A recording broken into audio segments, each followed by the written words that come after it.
राजस्थानमध्ये फक्त राजस्थानचा काही पार्ट जरी आपण कम्प्लिटली सोलर बसवला तरी ऑल इंडियाची आपली नीड रिक्वायरमेंट आपली फुलफिल होऊन जाणार. अजूनही बेसिक इलेक्ट्रिशियनवाला पण म्हणतोय की I am a solar businessman. आता लोकांना वाटतं की सोलर काय आहे, पॅनल आला, इन्व्हर्टर आणा, क्लब करा, झाली सोलर सिस्टीम लागली घरी. म्हणजे हीच थॉट प्रोसेस अजून इंडियात आहे. त्यामुळे इंडिया थोडंसं लॅगिंग आहे. 2013-14 साली पुण्यात जेवढ्या काही सोलार इंडस्ट्रीज होत्या त्या पर्सनली व्हिजिट कराव्या लागल्या.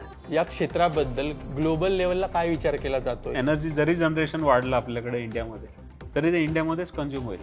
एक्सपोर्टचे चान्सेस मला तर नाही वाटत आता लगेच काय नियर फ्युचरमध्ये आहे. सोलर एनर्जी अबंडंट आहे आपल्याकडे, पण इंटरमिटन्स खूप आहे या सगळ्यामध्ये. नवीन या बिझनेसमध्ये लोक येतात त्यांची थॉट प्रोसेस फार चुकीची आहे. ॲज अ कंट्री ज्यावेळेस तुम्ही जास्तीत जास्त सोलर बसवता त्यावेळेस तुम्हाला कार्बन क्रेडिट्स भेटतात त्याचे. तर ते carbon credits as a country म्हणून फार युटिलायझेबल आहे. त्यावेळेस सोलर एनर्जीमध्ये बरेच मिक्स होते की बाबा रात्रीच नाही चालत किंवा दिवसभर पण तेवढी एनर्जी सफिशियंट एनर्जी जनरेट नाही करत. सगळ्यात महत्त्वाची गोष्ट काय आहे की इंडिया एनर्जी डेफिशियंट कंट्री, जे आपण आजपर्यंत कायम इम्पोर्ट करत राहिलो आहे. म्हणजे आम्ही दोघंही पुणे युनिव्हर्सिटीचे विद्यार्थी आहोत आणि आम्हाला प्राऊड फील होतं की आत्ता जी पुणे युनिव्हर्सिटी आहे ती पूर्ण आम्ही बसवलेल्या सोलार प्लांटवर कार्यरत. त्या रिसॉर्ट मालकांनी जागेवर बसून फक्त निर्णय घेतलाय की मला सोलार लावायचं आहे, तर मला 4.5 लाखाचं नेट सेव्हिंग आहे एका महिन्याला. सोलार लावणं, कमर्शियल लोकांसाठी सोलार लावणं हा ब्रेनलेस काम आहे. किंवा सामान्य माणूस MSCB कडून पण वीज घेतोय आणि एखाद्याने सोलार बसवलं तर तिथून पण तो वीज प्रोड्यूस करतोय. तर या दोघांमध्ये नक्की पैशाचा फरक किती येतो? जर याचे कनेक्शन चुकीचे झाले तर हा तुमच्या फॅमिलीला किंवा तुम्ही ज्या इंडस्ट्रीत लावताय त्या इंडस्ट्रीला फार मोठा धोका होण्याचे चान्सेस असतात, भयंकर मोठा स्फोट होण्याचे चान्सेस असतात.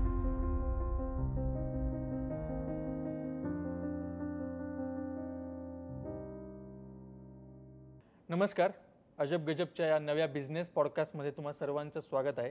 आज आपण एका वेगळ्या विषयांवर चर्चा करणार आहोत.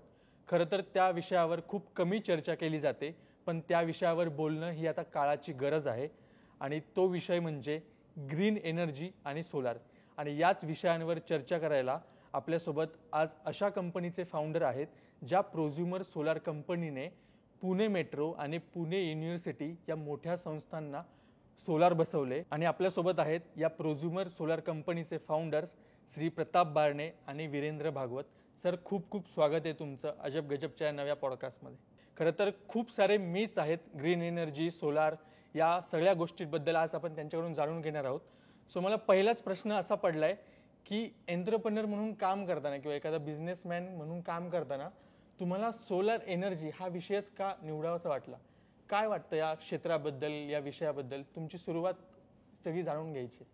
सुरुवात मी लंडनमध्ये शिकायला होतो त्यावेळेस 2013-14ला लंडन एक असं फायनान्शियल हब आहे की जिथं सगळे जगभरातले इन्व्हेस्टमेंट्स होतात किंवा तिथं ठरवलं जातं की कुठल्या सेक्टरमध्ये इन्व्हेस्ट करायचे आहेत, कुठलं अपकमिंग आहे.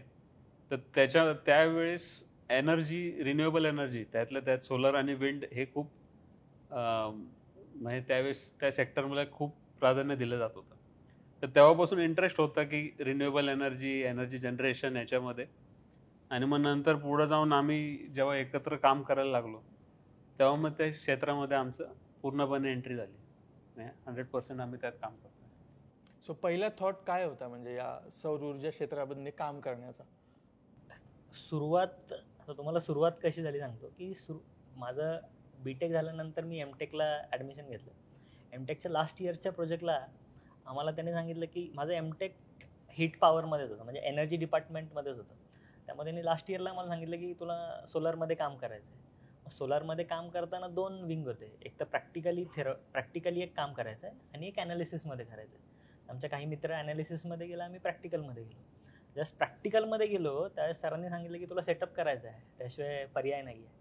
मग त्यावेळेस पुण्यात जेवढ्या 2013-14 साली पुण्यात जेवढ्या काही सोलार इंडस्ट्रीज होत्या त्या पर्सनली व्हिजिट कराव्या लागल्या. कारण तुला सेटअप डेव्हलप करायचं तर you should have some different thought process.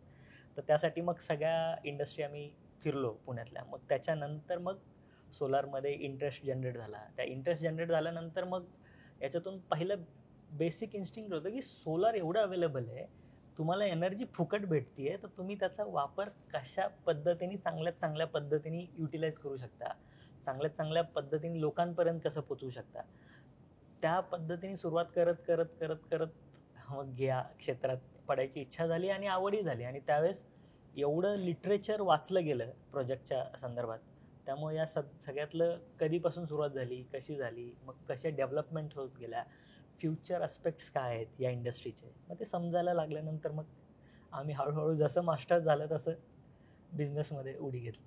आणि प्रताप सर पण त्यावेळेस लंडनवरून आले होते सुरुवातच. सर आता लंडन स्कूल ऑफ इकॉनॉमिक्समध्ये शिकले आहेत आणि मला तुम्हाला असं विचारायचं आहे की या क्षेत्राबद्दल ग्लोबल लेवलला काय विचार केला जातोय किंवा ग्लोबली कसं एक्सेप्टन्स आहे सौर ऊर्जेसाठी, सोलर एनर्जीसाठी? आत्ताच्या घडीला सोलर किंवा रिन्युएबल एनर्जी किंवा विंड एनर्जी, म्हणजे त्या रिन्युएबल एनर्जी सेक्टर्समधलं सगळं जेवढे पण जनरेशन ऑप्शन्स आहेत सगळीकडं ओव्हरऑल म्हणजे पूर्ण जगामध्ये आता तिथं मागणी आहे.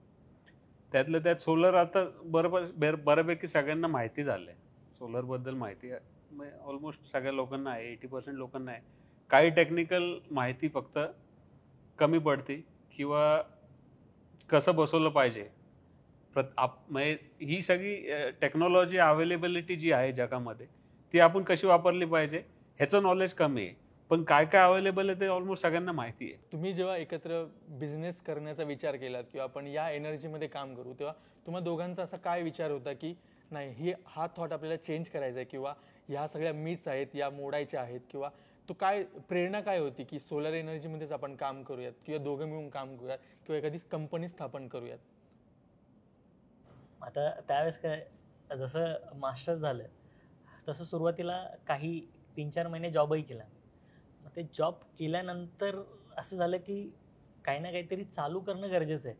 आणि त्यावेळेस पण थॉट प्रोसेस होती की early you started, you are the beginner, you are the leader. मग त्यामुळे आम्ही जेवढ्या लवकरात लवकर स्टार्ट झालं तेवढ्या लवकरात लवकर स्टार्ट करून मग पुढे जायला सुरुवात केली. मग त्यावेळेस सोलार एनर्जीमध्ये बरेच मिथ्स होते की बाबा हे रात्रीच नाही चालत किंवा दिवसभर पण तेवढी एनर्जी, सफिशियंट एनर्जी जनरेट नाही करत. त्याचं प्रॅक्टिकल नॉलेज असल्यामुळे त्याच्यावर जास्त इम्फेसिस आम्ही करू शकलो की लोकांपर्यंत जास्तीत जास्त कमी वेळात जास्तीत जास्त लोकांपर्यंत पोहोचू शकलो या सगळ्या ह्याच्यातून. दैनंदिन जीवनामध्ये लागणाऱ्या ज्या गोष्टी आहेत, म्हणजे आपण ड्रायव्हिंग करतो किंवा कार वापरतो किंवा घरात आपण एनर्जी यूज करतो, जास्त कन्झम्पशन आहे, आपल्याला लाईट बिल खूप येत आहे, या सगळ्या एनर्जीमध्ये ग्रीन एनर्जीचा काय महत्त्वाचा पार्ट आहे किंवा ग्रीन एनर्जीचं भविष्य काय आहे या सगळ्या ह्याच्यामध्ये? आजच्या घडीला एनर्जी युटिलायझेशनमध्ये आपण कसं जनरेशन करतोय याचं भान असणं खूप गरजेचं आहे. कारण आजूबाजूला आपण बघतो प्रदूषणही वाढतंय, झाडंही कमी होतात आहे आणि आपली लाईफस्टाईल पण सुधारते, म्हणजे एनर्जीचं कन्झम्पशन पण वाढतंय. पूर्वी जेवढं वापर व्हायचं तेवढं त्याच्यापेक्षा आता फार पटीने जास्त होतंय. तर त्यासाठी आपल्याला रिन्युएबल सोर्सेसमधून जेवढी एनर्जी जनरेट करता येईल त्याच्याकडे कल दिला पाहिजे. आपलं कार्बन एमिशन्स कमी करणं हे फार महत्त्वाची गोष्ट आहे. वर्ल्ड ओव्हर पॅरिस ॲग्रीमेंट्स पण झालेले आहेत. पण दैनंदिन जीवनामध्ये प्रत्येक माणसाच्या हिशोबाने जर बघितलं तर एखादी गोष्ट किती जास्त एफिशियंटली आपण करू शकतो याच्यावर फोकस पाहिजे. आणि त्यासाठी मग आपण कमीत कमी एनर्जीमध्ये जास्तीत जास्त आउटपुट कसं काढू शकतो हे फार महत्त्वाची गोष्ट आहे सध्याच्या घडीला. एनर्जी जनरेशन आणि युटिलायझेशन एफिशियन्सी ही एक पार्ट आहे की आपण समजा 3 वेमध्ये जर बघितलं की माझ्याकडे आता EV आहे, एक पेट्रोल गाडी आहे, आणि आपण ते 3 पार्टमध्ये जर बघितलं तर पेट्रोल गाडी युटिलायझेशन, पेट्रोल गाडीमध्ये जेवढं आपण पेट्रोल टाकतो त्याचं एनर्जी युटिलायझेशन किती एफिशियंट आहे, किंवा ग्रिड पॉवरमधून जेव्हा आपण EV चार्ज करतो त्याची एनर्जी युटिलायझेशन किती एफिशियंट आहे, आणि शेवटचं आहे की जिथं आपण स्वतः सोलर बसवलं आहे आपल्या घरावरती आणि आपण घरी गाडी चार्ज करतोय सोलर थ्रू. तर त्याचं जर कॅल्क्युलेशन व्यवस्थित केलं तर जर आपण पेट्रोल गाडी वापरतोय त्याची जेवढी एनर्जी त्या 1 लिटर पेट्रोलमध्ये किंवा आपल्या टाकीतल्या पेट्रोलमध्ये आहे त्याचं फक्त 20% to 25% जी एनर्जी जनरेट होतीये ती ॲक्च्युअली व्हीलपर्यंत जाते. बाकी जी एनर्जी हीट लॉसेसमध्ये जातात, तुमचे गिअर्स आहे, पार्ट्स आहेत, त्याच्यामध्ये वाया जाते एनर्जी, जी चाकापर्यंत, व्हीलपर्यंत पोचत नाही. तीच समजा EV गाडी आपण घेतली, ग्रीडला चार्ज केली, तर ग्रीडची एफिशियन्सी ऑलमोस्ट 28% आहे एनर्जी मिक्समध्ये. जर कोल किंवा थर्मल फायर जर ग्रीड बघितली आपण जी आता इंडियामध्ये जी आहे, तर समजा ट्रान्समिशन लॉसेस वगैरे एनर्जी जनरेशन लॉसेस पकडलं तर एंडमध्ये 28% आपल्याला एनर्जी ग्रीड थ्रू मिळते. ती आपण व्हील्समध्ये टाकली की EV गाडी इज ऑलमोस्ट 90-95% एनर्जी एफिशियंट आहे. तर व्हीलपर्यंत एनर्जी जाणारी एनर्जी जी आहे ती पण ऑलमोस्ट 20-25% किंवा हायर 28% पर्यंत जाईल मॅक्सिमम. पण जर स्वतःच आपण सोलर बसवलं, ती जेवढी एनर्जी जनरेट होती डायरेक्टली आपण गाडीमध्ये जातो तर त्याची एफिशियन्सी ऑलमोस्ट 90% आहे. गाडीची एनर्जी 90-95% एफिशियंट आहे युटिलायझेशनमध्ये EVची. तर तुम्ही ऑलमोस्ट 90-95% म्हणजे असं पकडा, जरी कमीत कमी पकडलं आपण तरी 80-85% एनर्जी जेवढी जनरेट करतोय ती सर्व आपण युटिलाइज करतोय. हे महत्त्वाचं कॅल्क्युलेशन आपल्याला करायला लागणार आहे इथून पुढं, की एनर्जी आपण कसं युटिलाइज करतोय, त्याची एफिशियन्सी काय युटिलायझेशनची. असा एक अभ्यास आहे की भारतात फक्त आता 1.5% लोक फक्त सोलार वापरत आहेत आणि आपण ग्लोबल लेवलला बघतोय की सोलार आता खूप एक्सेप्टन्स आला आहे बाहेरच्या देशांमध्ये. तर असं काय आहे, याच्याबद्दल काय विचार केला की तुम्ही भारतात फक्त 1% किंवा 1.5%च काय वापरलं जात आहे? आपण असं नाही म्हणू शकत की 1 to 1.5%. ज्यावेळेस आपण टोटल एनर्जीचा विचार करतोय त्यातली ऑलमोस्ट 60 to 65% आपण energy from coal and hydro प्लांट्समधून जनरेट करतोय. रिमेनिंग काही न्यूक्लिअरमधून करतोय आणि रिमेनिंग आत्ता आपण रिन्युएबल एनर्जीमध्ये जायला सुरुवात करतोय. आपण असं म्हणू शकतो की काय सोलर एनर्जी अबंडंट आहे आपल्याकडे, पण इंटरमिटन्स खूप आहे या सगळ्यामध्ये. म्हणजे दिवसा आहे, रात्री नाही आहे. मग त्यावेळेस तुम्हाला रात्री ग्रीडवर अवेलेबल तुम्हाला नीड ग्रीडची आहे. दिवसा तुम्ही सोलर जनरेट करताय, तुम्ही युटिलाइज करताय, दिवसाची एनर्जी जनरेट झालेली युटिलाइज करताय, पण रात्रीच्या वेळेस तुम्हाला अदर सोर्सेस ऑफ एनर्जीवर तुम्हाला अवलंबून राहावं लागतंय. पण ते हळूहळू आता जसं जसं आपण इंडिया किंवा गव्हर्नमेंट जसं या सगळ्यांना पुश करत आहे तसं जसं हा आकडा अजून वाढेल. अजून अवेअरनेस यायला हवा आहे का सोलार बाबतीत, आणि तो कशा पद्धतीने यायला हवा असं काय वाटतं तुम्हाला? आता जेव्हा आम्ही सुरुवात केली ती ज्यावेळेस 2015 मध्ये आम्ही पहिला प्लांट बसवला होता, त्यावेळेस सोलर एकदम नवीन कन्सेप्ट होती आणि छोट्या छोट्या गोष्टी पण माहिती नव्हत्या लोकांना की सोलर आहे, कसं युटिलाइज होतं, काय होतं. आता इन जनरल लोकांना माहिती आहे की सोलर बसवलं तर एनर्जी जनरेट होती आणि बऱ्याचशा गोष्टी त्यांना म्हणजे 80-85% नॉलेज ऑलरेडी आहे. त्याचं न बसवण्याचं कारण काय आहे की लोकांना हे माहिती नाही, एनर्जी जनरेट होतं हे माहिती आहे, पैसे वाचतात हे पण माहिती आहे, पण माझी जी नीड आहे किंवा मला बसवायचं आहे पण ते कसं बसवायचं आणि ते कसं युटिलाइज करायचं ह्याच्यावरती जास्त म्हणजे फोकस पाहिजे. म्हणजे इथं इश्यू येतोय लोकांना की सोलर बसवलं ठीक आहे, बसवताय तुम्ही ठीक आहे, माझ्या घरी बसवता येतंय का, त्याचा मला किती फायदा होतोय, बरं त्याची कॉस्ट काय असली पाहिजे, ह्या गोष्टी लोकांना माहिती नाही. त्या खूप महत्त्वाच्या आहेत. एकदा ते कळालं तर मग माणूस डिसाईड करू शकतं की मला बसवायला लागणार आहे का नाही लागणार आहे. तर हे आयडिया कमी असल्यामुळं जे तुम्ही म्हणले की अवेअरनेस कमी आहे किंवा अजूनपर्यंत बसवलं नाही, हे जसं जसं अवेअरनेस वाढेल की मला कसं युटिलाइज करता येतं तसं ते ऑटोमॅटिकली आपल्याकडे लोक जास्त बसवतील. किंवा आपण बेसिक लेवलपासून स्टार्ट करू की एखाद्या घरावर किंवा एखाद्या सोसायटीवर किंवा एखाद्या कमर्शियल मोठ्या बिल्डिंगवर, कॉम्प्लेक्सवर जर आपण सोलार पॅनल बसवतोय तर किती वीज कंझप्शन आपलं कमी होईल, सोलार पॅनल किती लागतील, असा काय याचा अभ्यास आहे का? किती युनिट आपण प्रोड्यूस करू शकतो आणि त्याचं काय तुमचा किंवा उदाहरण आहेत का तुमच्याकडे? आता सगळ्यांना माहीत असावं म्हणून मी सांगतो की MNRE ministry of new and renewable एनर्जीच्या वेबसाईटवर एक सोलार कॅल्क्युलेटर म्हणून टॅब आहे.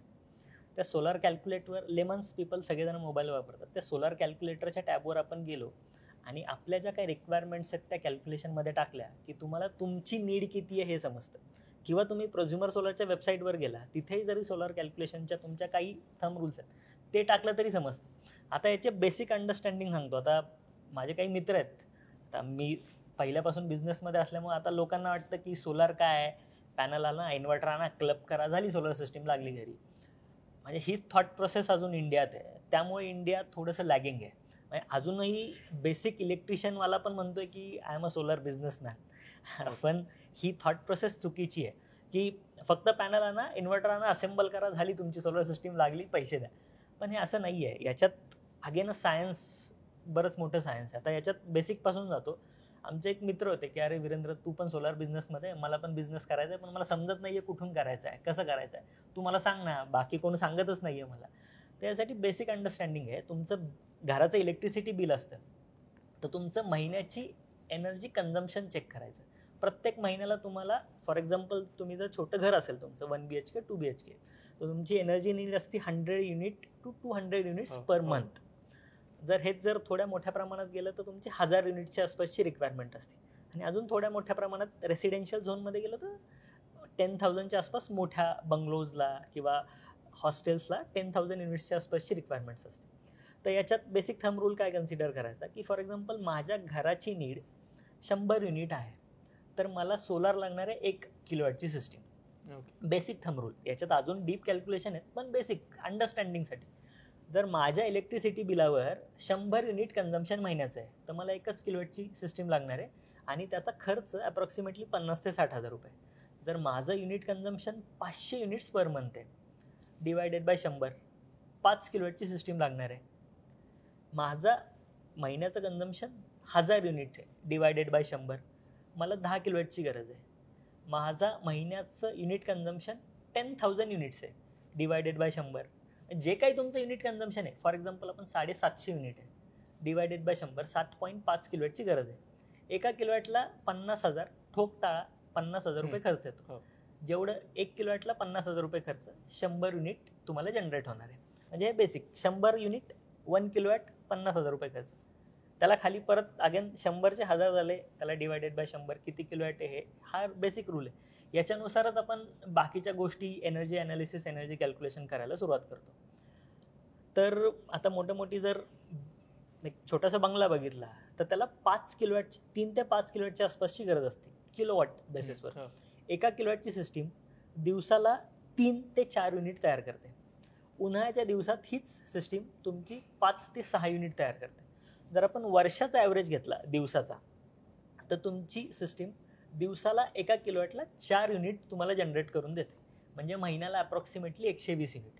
म्हणजे तुमची सिस्टीम जर महिन्याला 1 किलोवॅटला 100 ते 120 युनिट जनरेट करून देत नसेल वर्षाचा ॲव्हरेज, तर तुम्ही चुकीच्या पद्धतीने सिस्टीम इन्स्टॉल केलेली आहे. जर तीच सिस्टीम 100 आणि 120 युनिटपेक्षा जास्त युनिट जनरेट करते तुम्हाला, तर ती सिस्टीम तुम्ही चांगल्या पद्धतीने इन्स्टॉल केली आहे आणि त्याची निगाही तुम्ही चांगल्या पद्धतीने राखताय.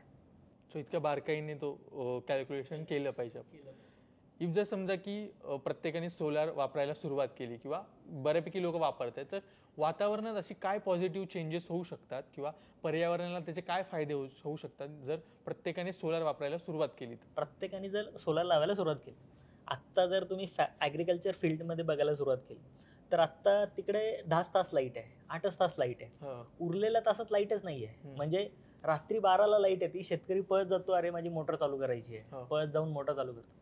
हेच जर अर्बन, ज्या ठिकाणी अर्बन आणि रुरल, अर्बनमध्ये जर जास्तीत जास्त तुम्ही सोलार डिपेंडंट झाला, किंवा तुमचे हाऊसेस म्हणा, किंवा कमर्शियल प्रॉपर्टीज म्हणा, किंवा इंडस्ट्रियल प्रॉपर्टीज म्हणा, तर जी काही एनर्जी अर्बनला लागते ती सोलारमधून जास्त जनरेट होईल. जी कोल फायर्ड जे गव्हर्नमेंट जनरेट करते ती जास्तीत जास्त एनर्जी रुरल सेक्शनला देता येईल आणि तिकडे आपला अजून एक खर्च वाढेल. याच्यात अजून एक ॲड ऑन असतं की ॲज अ कंट्री ज्यावेळेस तुम्ही जास्तीत जास्त सोलार बसवता त्यावेळेस तुम्हाला कार्बन क्रेडिट्स भेटतात त्याचे. तर ते carbon credits as a country म्हणून फार युटिलायझेबल आहेत. म्हणजे फॉर एक्झाम्पल माझ्या इंडियाने यावर्षी एवढं कार्बन इमिशन केलं, त्याच्या अगेन्स्ट प्रत्येक वर्ल्ड वाईड प्रत्येक कार्बन क्रेडिट्सचा आकडा ठरलेला आहे की एवढं याच्यापेक्षा जास्त कार्बन इमिशन तुम्हाला प्रत्येक कंट्रीला लिमिटेशन आहे. तर ज्यावेळेस आपण जास्तीत जास्त रिन्युएबलवर फोकस करतोय त्यावेळेस हे कार्बन क्रेडिट्स आपल्याला युटिलायझेबल होतात वर्ल्डच्या रँकिंगमध्ये वर येण्यासाठी. सो हे बऱ्यापैकी इम्पॅक्टेबल आहे. फक्त ॲग्रेसिव्हली लोकांनी याच्याकडे लक्ष देणं गरजेचं आहे. एंटरप्रेनर म्हणून काम करताना किंवा एखादा बिझनेस स्टार्ट करताना तर तुम्हाला असं का वाटलं की सोलार एनर्जीमध्येच आपण काम केलं पाहिजे किंवा हेच फ्युचर आहे, याच्यातच बिझनेस का करावा असं वाटलं? असं काही नव्हतं की याच्यातच जायचं आहे. सुरुवातीला फील्ड मॅच होणं गरजेचं असतं. म्हणजे प्रताप सर शिकलेत इकॉनॉमिक्स, फायनान्स, लंडन, आणि तिकडे ऑलरेडी हरित क्रांतीला सुरुवात झालेली आहे. इंडियामध्ये हरित क्रांतीला सुरुवात व्हायला तुम्हाला फायनान्सही लागतंय आणि तुम्हाला सोलारमधलं किंवा टेक्निकल नॉलेजही लागतंय. तर फायनान्स नॉलेज सरांकडे आहे, टेक्निकल नॉलेज काय झालं तर कसं चालू झालं ते सांगतो.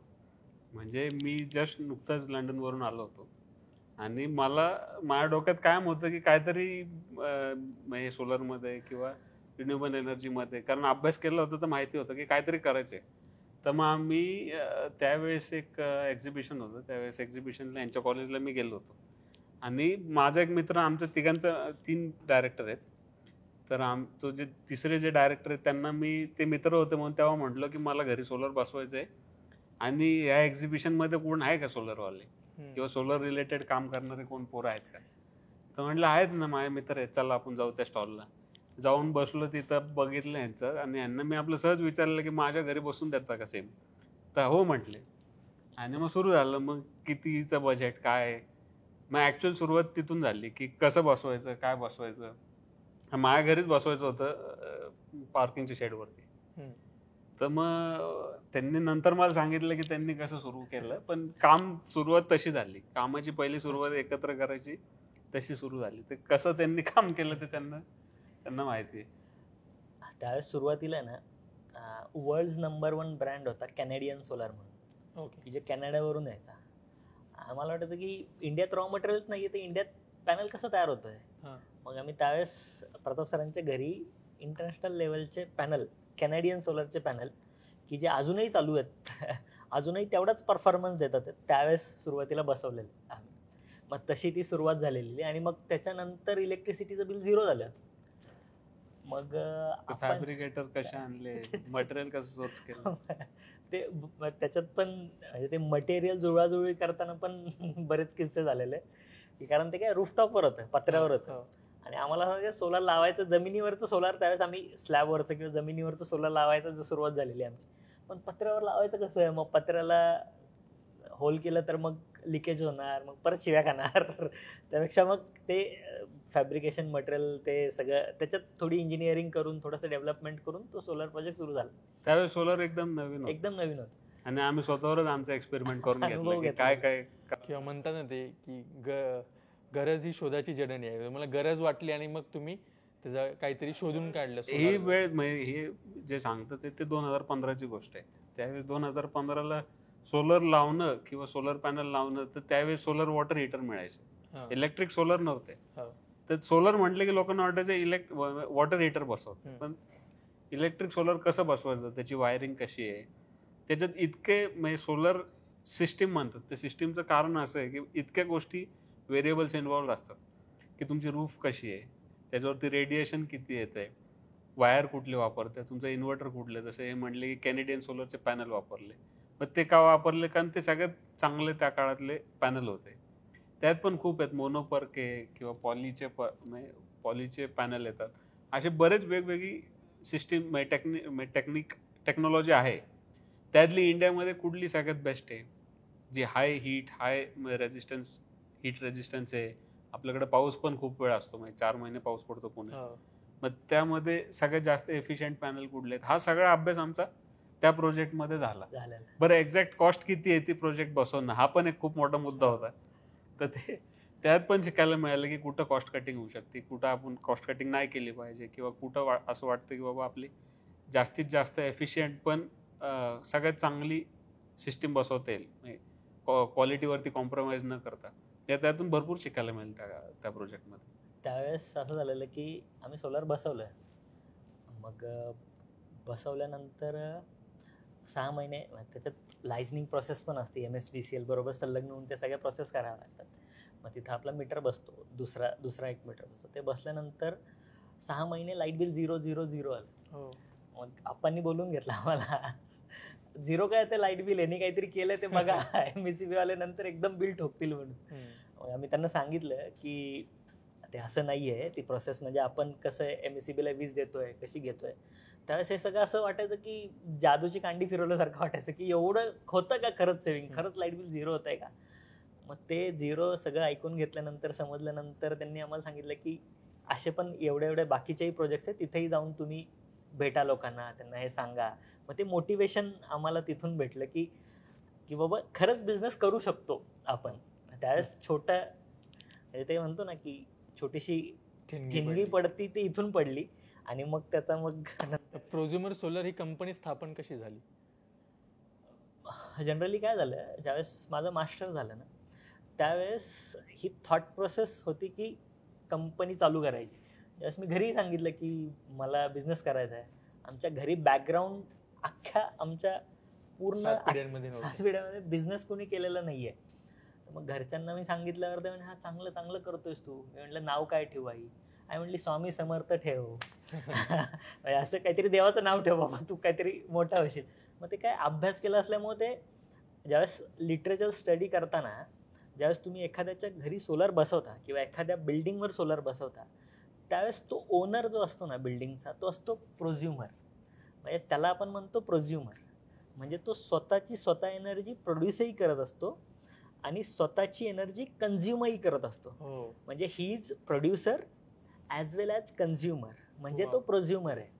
म्हणजे ते प्रोझ्युमर नावात सगळं लपलेलं आहे. म्हणजे ज्यावेळेस आम्ही त्यांच्या घरी सोलर बसवतो ना त्यांना आम्ही ते एक prosumer number 1, prosumer number 2, prosumer number 3 म्हणजे he is a prosumer for us. म्हणजे he is a producer as well as consumer means he is prosumer. ते नावाच्या मागं पण बरेच इंटरेस्टिंग स्टोरी आहेत. पहिल्यांदा सुरुवातीला लोकांना म्हणताच यायचं ना काय नाव ठेवलंय इंग्लिश. आणि म्हणायचं काय नाव ठेवलंय. ते नंतर ते ज्यावेळेस लोकांना समजायला लागलं त्यामुळे मग ते इव्हॉल्व्ह होत गेलं. आता प्रोझ्युमर नंबर तुमचा लास्ट किती कन्झ्युमर आहेत? इट्स ऑलमोस्ट 500+ झालेले आहेत. ओके. वा. की आता जर प्रत्येकाने सोलार वापरायला सुरुवात केली किंवा प्रत्येकाच्या घरावर प्रत्येकाच्या सोसायटीवर सोलार लावले तर वातावरणात त्याचे काय पॉझिटिव्ह बदल होतील किंवा पर्यावरणाला याचा काय फायदा होईल? काय वाटतं तुम्हाला त्याच्याबद्दल? साहजिकच पर्यावरणावरती पॉझिटिव्ह इम्पॅक्ट होणार आहे. कारण पूर्ण जर सगळ्यांनी सोलर बसवले रूफटॉपवरती तर कार्बन एमिशन्स ऑल ओव्हर कमी होऊन जातील. आणि एक सगळ्यात महत्त्वाची गोष्ट काय आहे की इंडिया एनर्जी डेफिशियंट कंट्री आहे. म्हणजे आपण आजपर्यंत कायम इम्पोर्ट करत राहिलो एनर्जी. ऑइलच्या रूपाने किंवा समजा कोलच्या रूपाने आपण कायम ऐकलं. आज पण झालंय की ऑइलचे रेट्स वाढलेत तर मग आपलं इन्फ्लेशन वाढेल. पण सोलर एक असं सेक्टर आहे की जिथं इंडिया म्हणजे एनर्जीमध्ये ते सोलरमध्ये जास्त जनरेशन आहे आपल्याकडं. सोलर म्हणजे आपण जेवढं लागतं त्याच्यापेक्षाही जास्त आपल्याकडं अवेलेबिलिटी आहे. जर रूफटॉपवरती जास्त सोलर बसवलं गेलं अर्बन एरियाजमध्ये तर त्याच्यात रुरल लोकांना आपल्याला एक्सेस जी जनरेशन होते ते रुरल लोकांना आपल्याला देता येईल. सिमिलरली समजा रुरल एरियामध्ये जर जास्त बसवण्यात आलं तर अर्बन एरियाजमध्ये आपल्याला सोलर आपल्याला युटिलाइज करता येईल. म्हणजे ह्याचं फार काय म्हणतात मिक्स अँड मॅच केलं तर खूप पुढं फ्युचर माहिती आहे. प्रताप सरांच्या याच्यात ॲड ऑन करतो मी.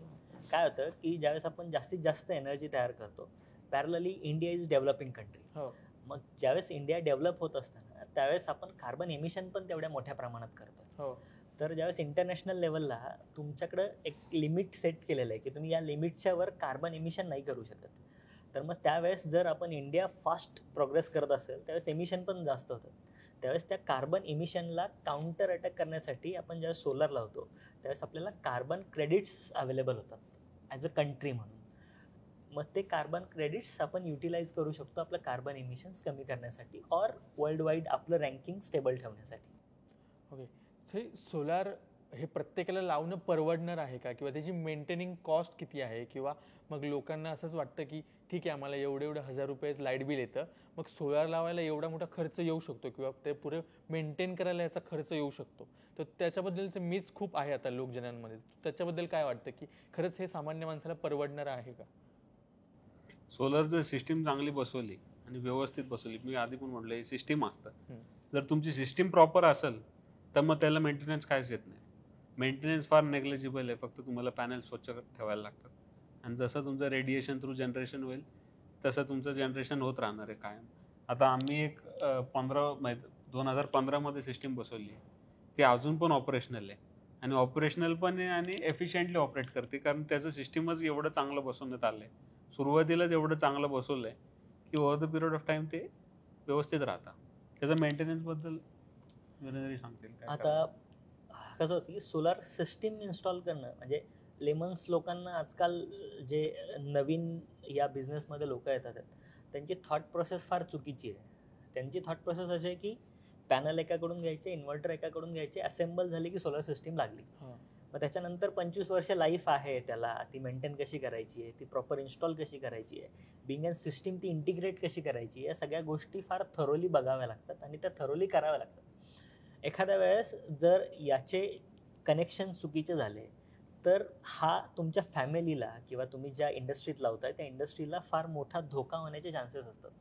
भयंकर मोठा स्फोट होण्याचे चान्सेस असतात किंवा फायर कॅच करण्याचे मोठे चान्सेस असतात. त्यामुळं या सगळ्याचं इन्स्टॉलेशन फार केअरफुली आणि फार प्रॉपरली करणं गरजेचं असतं. याच्यात तुम्ही जसं म्हणताय की हा सोलर प्लांट हा परवडेबल आहे का, रादर दॅन थिंकिंग, म्हणजे ही थिंकिंग असण्यापेक्षा ज्यावेळेस आपण सोलर लावतो त्यावेळेस आपण एक असेट बाय करत असतो आपल्या घरासाठी, आपल्या रेसिडेन्शियलसाठी, आपल्या इंडस्ट्रीसाठी किंवा आपल्या ॲग्रिकल्चरसाठी. आपण एक असेट बाय करत असतो. ते असेटची लाईफ 25 वर्ष आहे.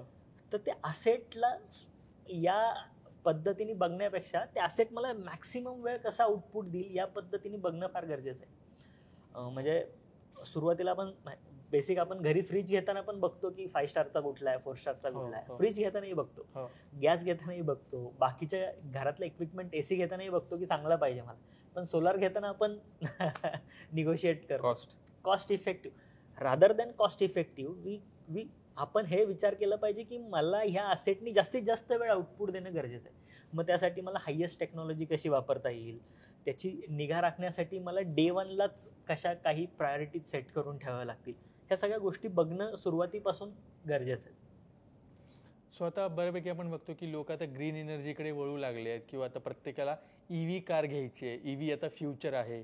तो ग्रीन एनर्जीचं भविष्य काय तुम्हाला वाटतंय, काय आता लोक कशी एक्सेप्ट करताय किंवा त्याचं भविष्य काय आहे? सगळ्यात महत्त्वाचं काय आहे आजच्या घडीला, म्हणजे जर तुम्ही विचारलं मला की ग्रीन एनर्जीचं फ्युचर किंवा सोलरचं फ्युचर काय आहे, तर सगळ्यात महत्त्वाचं आहे की प्रत्येकाने जेव्हा आपण सोलर बसवतोय, खूप महत्त्वाचं गोष्ट आहे की तुम्हाला आपली रिक्वायरमेंट काय, गोल काय आहे. ह्याच्यात सगळ्यात मोठा फंडा काय आहे की तुमचा गोल काय आहे. तुमचा गोल आयदर तुम्हाला ऑफ ग्रीड जायचं आहे की कम्प्लिटली मला माझी एनर्जी मीच जनरेट करणार, मीच कन्झ्युम करणार, ती मीच स्टोअर करणार, असं आहे का तुम्हाला तुमचं लाईट बिल फक्त कमी करायचं आहे, का फक्त जे आता आपल्याकडे ऑलरेडी अप्लायन्सेस आहेत त्याचे युटिलायझेशन प्रॉपर व्हायला पाहिजे. की माझ्याकडे संध्याकाळी भले ग्रीडची लाईट आली पण दिवसा माझं सोलरवर चाललं पाहिजे, किंवा माझी जनरेशन म्हणजे खूप रिक्वायरमेंट आहे त्यातलं काही पार्ट सोलरवरती झालं तरी मला चालतंय.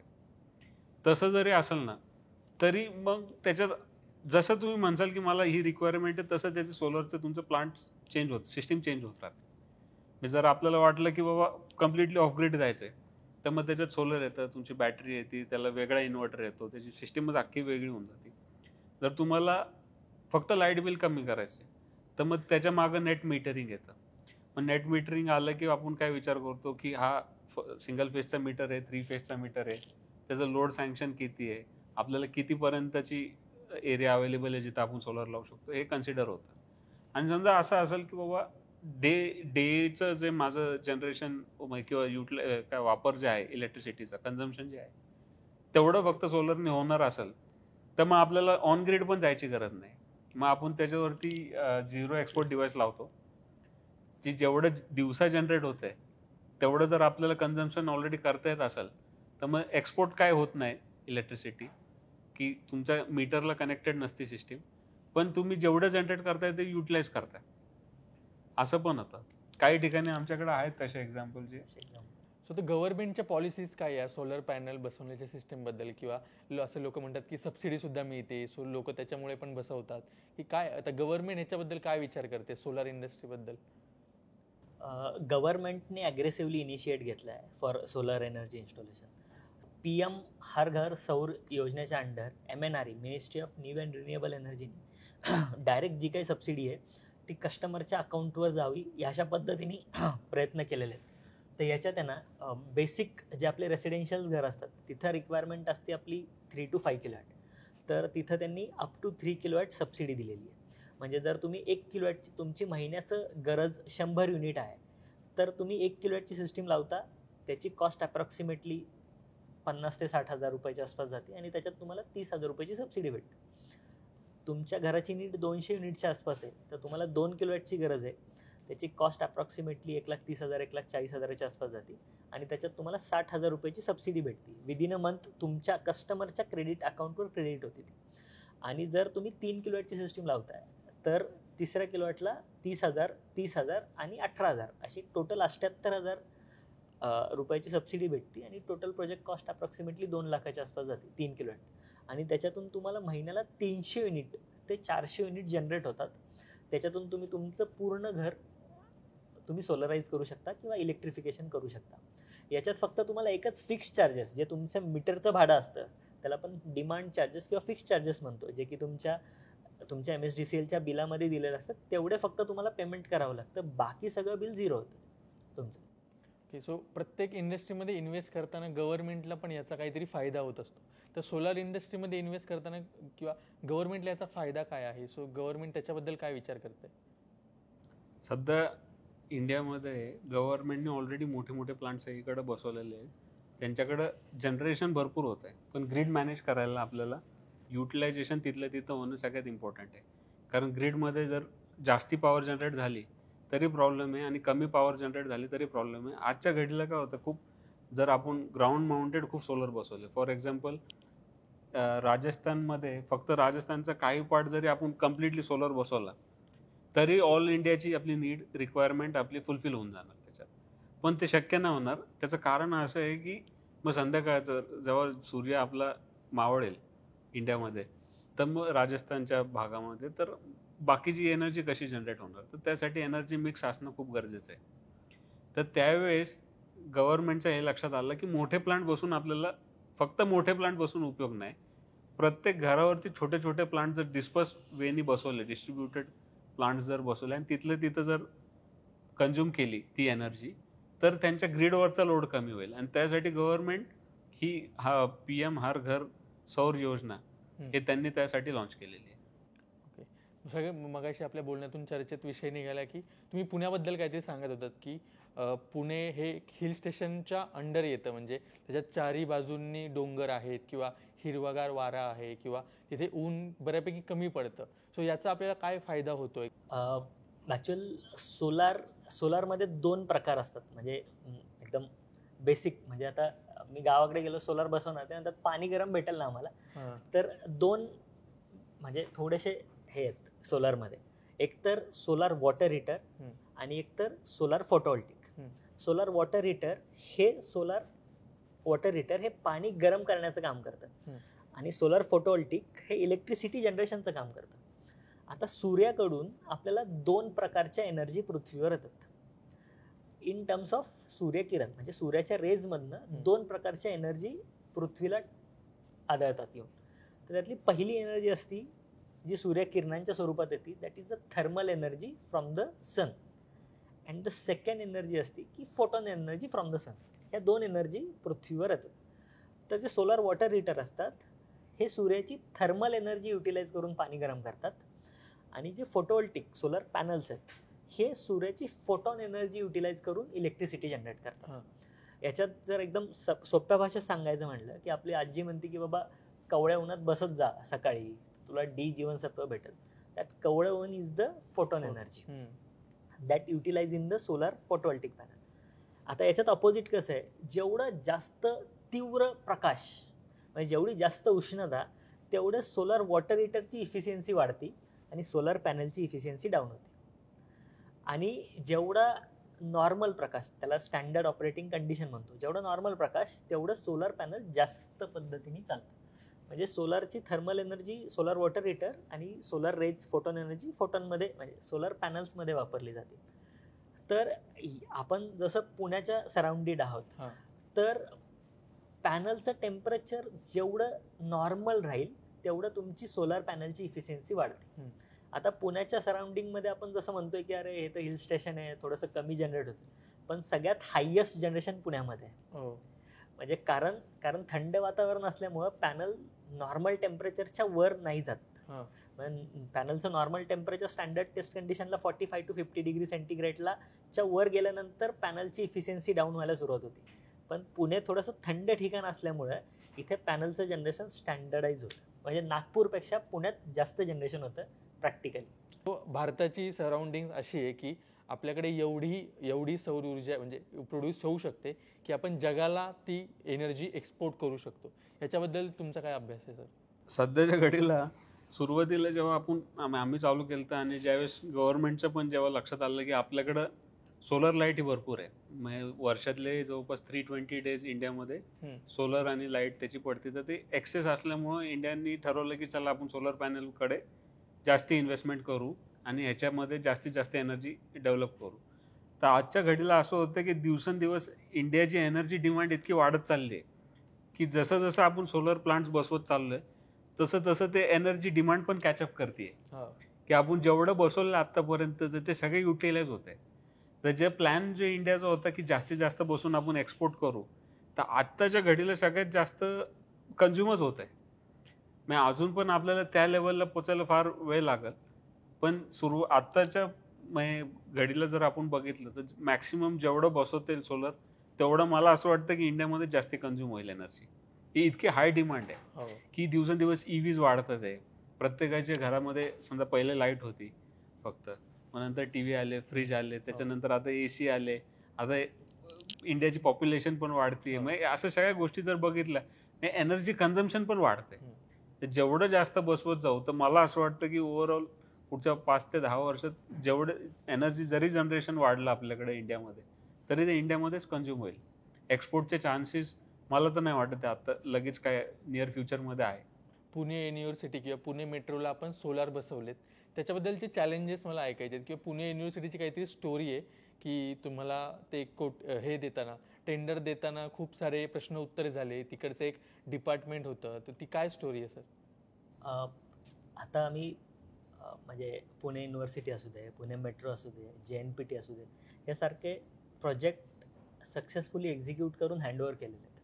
आता ज्यावेळेस पुणे युनिव्हर्सिटीचा प्रोजेक्ट आमच्याकडे आला किंवा त्याचं टेंडरिंग झालं, त्यावेळेस पुणे युनिव्हर्सिटीमध्ये आपण ज्यावेळेस सोलार पॅनल आपण म्हणतो, हा सोलार पॅनल सेलपासून तयार होतो, मल्टिपल सेल्स, आणि हे सेल सिलिकॉनपासून तयार होतात, म्हणजे रॉ मटेरियल. तर पुणे युनिव्हर्सिटीमध्ये रॉ मटेरियलवर म्हणजे फार बेसिक आयटमवर काम करणारे लोक आहेत. मग ज्यावेळेस टेंडरिंग झालं त्यावेळेस त्यांना अशाच लोकांना त्यांनी पुढे क्वालिफाय केलं की ज्यांना बेसिक अंडरस्टँडिंग आहे, बेसिक सेल लेवलची अंडरस्टँडिंग आहे. ते एक पॅनल बसतं, त्या पॅनलमध्ये आम्हाला बेसिक क्वेश्चन विचारले गेले की बाबा सोलर पॅनल तयार करताना तुम्ही कुठले सेल वापरले, कुठल्या कंपनीचे वापरले, काय रॉ मटेरियल वापरले. त्या गोष्टी डिस्कस झाल्यानंतरच आम्ही क्वालिफाय होऊन टेंडरसाठी क्वालिफाय झालो. आणि टेंडर पण मध्ये क्वालिफाय होताना L1 येणं पण गरजेचं असतं. त्यावेळेस L1ही आलो, मग ते टेंडर सक्सेसफुली एक्झिक्यूट केली. म्हणजे आम्ही दोघंही पुणे युनिव्हर्सिटीचे विद्यार्थी आहोत आणि आम्हाला प्राऊड फील होतं की आत्ता जी पुणे युनिव्हर्सिटी आहे ती पूर्ण आम्ही बसवलेल्या सोलार प्लांटवर कार्यान्वित आहे. म्हणजे आम्ही स्टुडंट आहोत आणि त्या युनिव्हर्सिटीसाठी आम्ही काम केलं. दॅट इज खरंच भाग्याची गोष्ट आहे आमच्यासाठी. आणि तुम्ही जसं सांगितलं की पुणे मेट्रोला काम मिळताना सुद्धा खूप मोठ्या लोकांनी टेंडर्स टाकले होते, पण ते पुणे मेट्रोचं टेंडर आपल्याला पास झालं, त्याच्याबद्दल तुम्ही काय सांगाल सर? पुणे मेट्रोचं प्रोजेक्ट मला वाटतं आम्हाला नशिबाने मिळालं, म्हणजे लिहून ठेवलं होतं कोणीतरी की आम्हाला मिळणार आहे. कारण सुरुवातीला ते खूप मोठा प्रोजेक्ट होता, आमच्या कॅपॅसिटीपेक्षा पण मोठा प्रोजेक्ट होता त्या काळात जेव्हा आम्ही चालू केलं तेव्हा. आणि त्यांनी पहिल्यांदा टेंडर काढलं, काही लोक आले ते म्हटले की फिजिबल नाही. नेक्स्ट 2-3 वेळा असं त्यांचं झालं की त्यांना वेंडरच मिळत नव्हते. मग इन दी एंड आम्ही म्हटलं की एकदा ट्राय करून बघू. त्यामुळे आम्ही मीटिंगला गेलो, त्यांच्याशी बोललो. त्यांनी नंतर मग आम्हाला त्यांचे रिक्वायरमेंट सांगितलं, तसं आम्ही कामही चालू केलं. आणि मग ज्यावेळेस ते आम्हाला टेंडर भरायचं होतं तेव्हा मला वाटलं होतं की आम्हाला मिळेल म्हणून टेंडर, म्हणून आम्ही भरलं ते आणि नशिबाने आम्हाला मिळालं पण आणि आम्ही एक्झिक्यूट पण केलं. आणि तो एक आमच्यासाठी पण माइलस्टोन होता आणि तो एक खरंच किचकट प्रोजेक्ट होता की ज्याला टेक्निकल किंवा क्रिएटिव्हली आम्ही थोडंसं त्या प्रोजेक्ट एक्झिक्यूट केलं. डिसेंबर 2020ला पहिलं टेंडर फ्लोट केलं त्यांनी. ते टेंडर फ्लोट केलं आणि आम्ही शेवटच्या दिवसापर्यंत ते टेंडर भरू नाही शकलो. ते जानेवारीत त्यांची शेवटची तारीख होती, आम्ही भरू नाही शकलो. फेब्रुवारी गेला, मार्च गेला, आम्ही जानेवारी ज्या दिवशी शेवटची डेट गेली त्यावेळेस आम्ही म्हणजे आमची सगळी पूर्ण एनर्जी ड्रॉपडाऊन झालेली आहे. आम्ही म्हणलं एवढी मेहनत केली आणि भरू नाही शकतो. मग ते आम्हाला समजलं की टेंडर हातातनं गेलं आहे, आता काय पुढे बोलण्यात काही पॉईंट नाही आहे.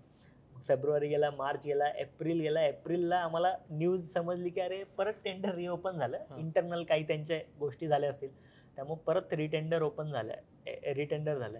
मग त्यावेळेस आम्ही पूर्ण ताकद लावली. ज्या दिवशी शेवटची डेट होती बीड भरायची आमची, त्यावेळेस आमचे एक जवळचे मित्र आहेत निलेश म्हणून, आमची शेवटची 25 मे शेवटची तारीख होती टेंडर भरायची. त्या दिवशी सकाळी 9 वाजता आमचं त्याच्याशी बोलणं चालू आहे. तो गावाकडून पुण्याला येत होता. त्याला सांगितलं की टेंडर भरायचं, ये डायरेक्टर आहे आमच्या कंपनी, डायरेक्ट पुण्यावर ये म्हणून इकडे पुण्याला. तर त्याला म्हणलं की तू 12 वाजेपर्यंत पोचशील, 12ला आपण मी सगळं तयार करून ठेवलं, क्लिक करायचं आणि प्रोसीड करायचं, सबमिट करायचं.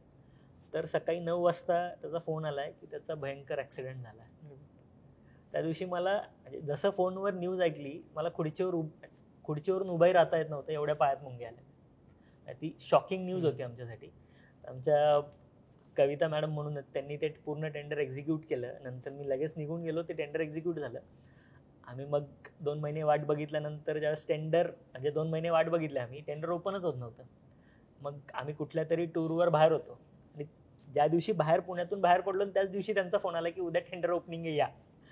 मग आम्ही आमच्या दुसऱ्या कलिग्सला पाठवलं आणि आम्ही मनालीला गेलो होतो आणि आमचे सगळे म्हणजे टीम मेंबर्स तिथं होते आणि आम्ही फोनवर ऐकत होतो की ही पार्टी यांनी एवढा रेट भरला, ही पार्टी एवढा आणि शेवटला आमचं नाव घेतलं, एवढा रेट टाकला आणि L1 पार्टी. आम्ही तिकडे मनालीत फोनवर नाचत होतो, टेंडर भेटलं. पण ते भेटणं इट्स सेल्फ अ स्टोरी.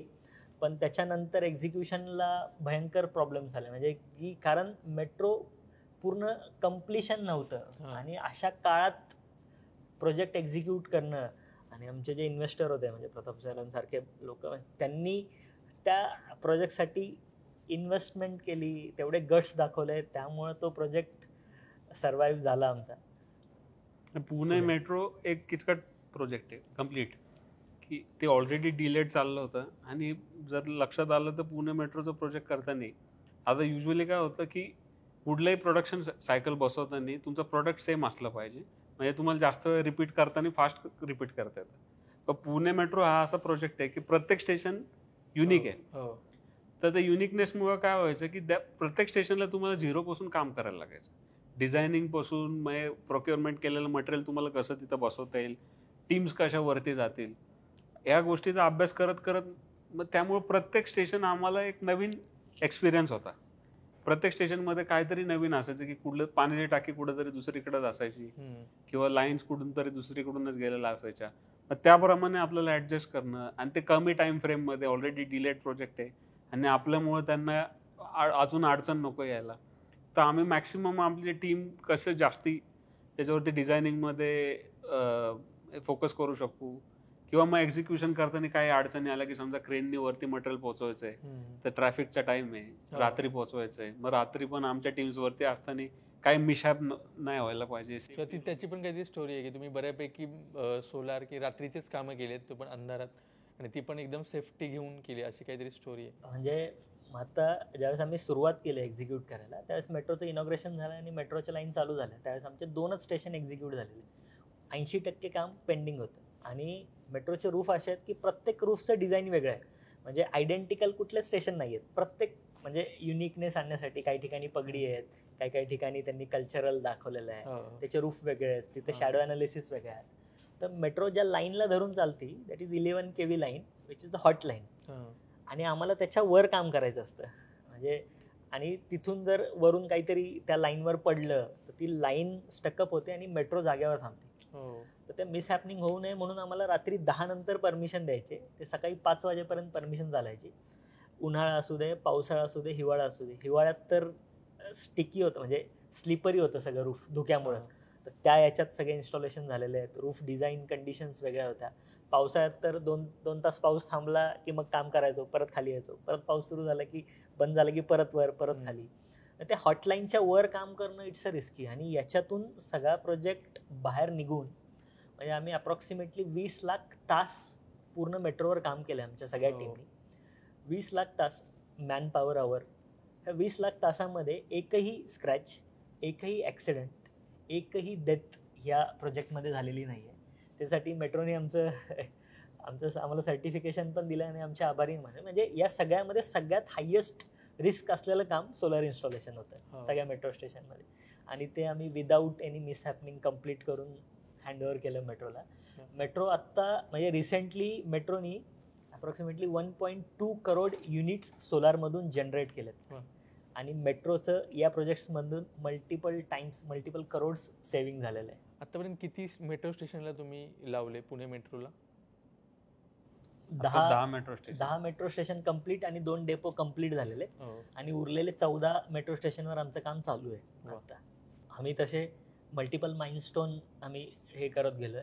त्यातलं अजून एक माइलस्टोन म्हणजे JNPTचा प्रोजेक्ट. ज्यावेळेस JNPTचा प्रोजेक्ट सुरू केला ना, JNPT ला प्रोजेक्ट आम्ही दिव्या CPP कार पार्किंग प्लाझा म्हणून आहे, तिकडे आम्ही हा प्रोजेक्ट एक्झिक्यूट केला. एक्झिक्यूट करताना हा सगळ्यात पहिला प्रोजेक्ट की हा कोस्टल रिजनमध्ये हा प्रोजेक्ट. कोस्टल रिजनमध्ये ज्यावेळेस आपण पुण्यात डिझाईन करतो किंवा कुठल्याही म्हणजे आतल्या भागात डिझाईन करतो, त्यावेळेस विंड स्पीड जे आपण कन्सिडर करतो ते 120 km/h ते 150 km/h याच्या हिशोबाने सिस्टीम डिझाईन झालेली असते, स्ट्रक्चर डिझाईन होतं. ज्यावेळेस आपण कोस्टल रिजनला जातो त्यावेळेस तिथं भरती, OT आणि मल्टिपल हाय विंड स्पीडचा झोन असतो. तर मग त्या केसमध्ये आमचं 200 km/h च्या पॉईंट ऑफ व्ह्यूनी सिस्टीम डिझाईन करायची होती. मग ज्यावेळेस तुम्हाला एवढं विंड स्पीड सस्टेन करायचं आहे त्यावेळेस तुम्हाला जमिनीत ॲटलिस्ट 10 फूट आत जाणं गरजेचं आहे फाउंडेशन्सला, कारण तुम्हाला तेवढं विंड स्पीड सस्टेन करायचं तुमच्या स्ट्रक्चरला.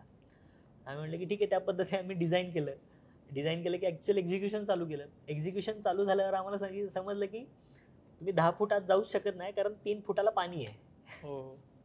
3 फूट डिग डाऊन केल्यानंतर आम्हाला पाणी आहे, 10 फूट आत जाणं शक्यच नाहीये, सिव्हिलिंग करणं शक्य नाही. अगेन डिझाईन चेंज झाल्या, सगळ्या डिझाईन सेट झाल्या, अप्रूव्ड झाल्या, विंड लोड अनालिसिसला अप्रूव्ड झाल्या. मग ते डिझाईन आमचं स्टँड आलं. दिसताना ते दिसतंय की प्रोजेक्ट जसं आहे, पण ते ग्राउंडच्या खाली काय बरीच इंजिनिअरिंग इन्व्हॉल्ड आहे त्याच्यात. आणि ते पण असं आहे की ते कार पार्किंग प्लाझा असल्यामुळं ह्युमिड रिजन आहे. मग त्या ह्युमिड रिजनमध्ये तुमच्या सोलार पॅनलची लाईफ थोडीशी कमी होती, जनरेशन थोडेसे कमी होतात. तुमचं स्ट्रक्चर तुम्हाला त्या म्हणजे जसं वातावरण आहे त्या वेदर कंडिशनला 25 वर्ष सूट होईल त्या पद्धतीने हॉट डिपिंग करून घ्यावं लागतं. त्या सगळ्या इंजिनिअरिंग ॲस्पेक्ट कन्सिडर करून तो तिथं सिस्टीम बसलेली. त्याच्यानंतर आम्ही मध्यंतरी अजून एक म्हणजे इंडियातले एक इथेनॉल मॅन्युफॅक्चरिंग प्लांट आहे इंडियातला, तिथेही आम्ही त्यांनाही सोलर दिलेलं आहे. म्हणजे आमचे काही project all over India project चालू आहेत, काही प्रोजेक्ट झारखंडला चालू आहेत, काही छत्तीसगडला चालू आहेत, महाराष्ट्रात तर प्रोजेक्ट चालूच आहेत. ऑल ओव्हर इंडियाही काम करतो. तुम्ही आता महाराष्ट्रामध्ये काम करताच आहे, आता तुम्ही सरांनी सांगितलं की झारखंड वगैरेमध्ये आपण काम करतोय. तुम्ही इंटरनॅशनली काही काम करताय का, किंवा इंटरनॅशनल प्रोजेक्ट कुठले सुरू आहेत का तुमचे? म्हणजे आम्ही इंटरनॅशनली काम करतोय, आउट ऑफ इंडियाही काम करतोय आम्ही. म्हणजे आम्हाला सांगायला खूप आनंद होतोय की आम्ही उझबेकिस्तानमध्ये ताश्कंद सिटी आहे, त्या ताश्कंद सिटीच्या आसपास जी इंडस्ट्रियल एरिया आहे तिथेही काही आम्ही आत्ता प्रोजेक्ट सुरू आहेत आमचे. तर या प्रोजेक्टची सुरुवात कशी झाली की एक फिकी थ्रू एक इंटरनॅशनल कॉन्फरन्स त्यांनी अरेंज केलेली बिटवीन इंडिया अँड उझबेकिस्तान. तर त्यावेळेस मल्टिपल फील्डमधून फिकीनी लोक इन्व्हाइट केली होती, म्हणजे from agriculture field, from finance field, from renewable field. तर रिन्युएबल फील्डला रिप्रेझेंट करण्यासाठी आमच्या कंपनीतून मी गेलो होतो. तर ज्यावेळेस तिथं गेलो त्यावेळेस तिथं समजलं की रिन्युएबलला तर प्रेझेंट तर करायचं, त्यांची खूप नीड आहे, त्यांना सोलरची रिक्वायरमेंट खूप आहे, पण तिथं त्यांच्याकडं गॅसेस, त्याच्यानंतर कोल अँड फ्युएल्स हे अबंडंट आहेत. मग ते त्यांच्याकडे अबंडंट म्हणजे इंडिया काय करतो, इम्पोर्ट करतोय, तसं त्यांच्याकडे गॅसेस अँड फ्युएल्स अबंडंट आहेत. मग ते सोलरला का जातील? मग त्यावेळेस त्यांना हे carbon emission being and country ते कमी करायचं आहे. त्यामुळं आत्ता आपल्या इंडियात जर तुम्ही कम्पॅरिझन केलं इंडिया आणि उझबेकिस्तानचं, तर इंडियाला जर 10 रुपये पर युनिटनुसार इलेक्ट्रिसिटी भेटत असेल तर तिथं ताश्कंडमध्ये म्हणजे उझबेकिस्तानमधल्या लोकांनाही 3 रुपये पर युनिटनुसार भेटतीये. कारण त्यांच्याकडं सोर्सेस ऑफ फ्युएल म्हणा, गॅसेस म्हणा, हे अबंडंट आहे, पण त्याच्यातून कार्बन इमिशन जास्त होते. त्यामुळे तिथल्या कंट्रीनी ते युनिट चार्जेस हायर एंडला घेऊन गेलेत आत्ता मागच्या 2-4 वर्षात, आणि ते आता रिन्युएबल शिफ्ट होतात. तर रिन्युएबलवर शिफ्ट होताना तिथं फार्मास्युटिकल इंडस्ट्रीज खूप आहेत आणि त्यांना फार्मास्युटिकल इंडस्ट्रीजला आम्ही तिथं सोलार प्रोव्हाइड करतोय आणि त्या पण सोलरवर शिफ्ट होत आहेत कारण तिथल्या गव्हर्नमेंटनी युनिट रेटचे दर वाढवलेत आणि त्यांना कंपल्शन केलंय की रिन्युएबलवर शिफ्ट व्हायचं. म्हणजे आम्ही या थॉट प्रोसेसनी फ्लाईटमधून जात होतो फ्रॉम इंडिया टू उझबेकिस्तान. फ्लाईटमध्येच काही इंडियातले काही इंडस्ट्रियलिस्ट आहेत की जे तिथं काम करतात. तर फ्लाईटमध्येच आमच्या दोन इंडस्ट्रियलिस्टची भेट झाली. त्यांनी सांगितलं की तुम्ही आमच्या इथेही सोलार करून द्या. इंडियातलं काम करतात म्हणजे तिथले काही प्रोजेक्ट्स होते प्लस पॅरलल तिथल्या काही इंडियातल्या लोकांनी आम्हाला प्रोजेक्ट दिले. त्यामुळे ती अशी जर्नी आमची इंटरनॅशनली चालू झाली. आता काही बाकीच्या आमचे पिन पॉईंट आहेत की जिकडे आम्ही ॲग्रेसिव्हली आता काम सुरू करतोय. ही खरंच खूप चांगली गोष्ट आहे की तुम्ही म्हणजे आपल्या महाराष्ट्रातील आपल्या पुण्यातील 2 तरुण इंटरनॅशनली खूप प्रोजेक्ट करतात, त्याबद्दल तुमचं खूप कौतुक आहे. तर मला एक बेसिक असा क्वेश्चन विचारायचं आहे की आता आम्ही हा स्टुडिओमध्ये हा पॉडकास्ट रन करतोय आणि आम्हाला असं वाटतं की या स्टुडिओचं या ऑफिसचं भाडं बऱ्यापैकी 1-1.25 लाखाच्या पुढे ते याचं वीज बिल येतं. तर ही कमी कसं करायचं किंवा खरंच मी सोलर लावले पाहिजे का, की याचं बायफिकेशन कसं करता येईल मला या पैशांमध्ये? कसं मी तेच म्हणतो की आपली रिक्वायरमेंट काय आहे आणि गोल काय त्याच्यावरती डिपेंड राहतं की आपल्याला काय. तुम्ही जसं म्हणले 1 लाख रुपये आपल्याला लाईट बिल येतं. जर आपल्याला कम्प्लिटली ऑफ ग्रीड जायचं असेल तर बॅटरी प्लस सोलर लावायचं म्हणजे you will not need any energy from outside. तुमचं पूर्ण एनर्जी तुम्हीच जनरेट करणार, तुम्हीच कन्झ्युम करणार.